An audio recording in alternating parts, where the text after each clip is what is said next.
Yes! Meron na din ako.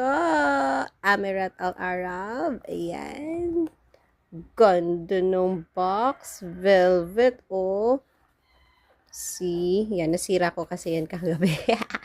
Yan. Princess of Arabia. Ganda. And, eto na nga siya. Oh, ang ganda talaga. Grabe. Oh, hindi ko alam kung anong tawag dyan. Kung ano ba? Basta anong tawag dito? Basta para siyang tela, velvet something. I don't know. Tapos yung ano niya, oh, gold. Ang elegant. Yung smell. Ang bangon talaga nito. Actually, for me, mabango siya na hindi ko siya ma-describe. Para siya, kasi naghahalo yung creaminess and then floral. Masyado akong nag-expect nito.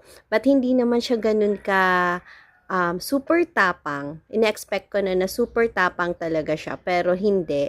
Mild nga siya for me or baka sa body chemistry ko lang. Pero, hindi siya yung talagang super pag inamoy mo, mababanguhan agad. Pero mabango pala siya talaga. As in, mabango.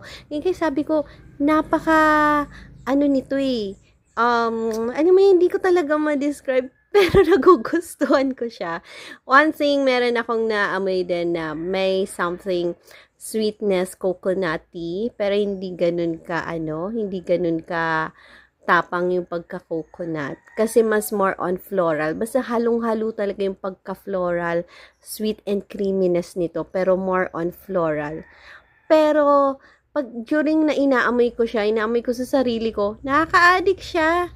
Nakaka-addict siyang amuyin. Overall, di ko din alam kung paano ko siya i-rate. Pero napansin ko, hindi siya sa akin super long lasting.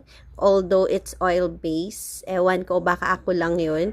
Pero this is claiming to be 2 days, mga ganyan. Pero sa akin, hindi. Acidic na ba ako?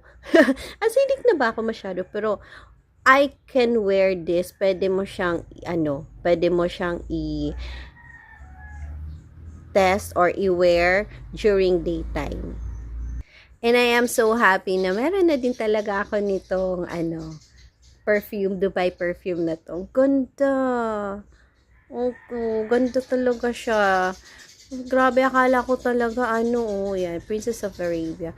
Hindi ko akala ko talaga siya super tapang na hindi ko magugustuhan. Pero nag-blind, blind buy ako nito.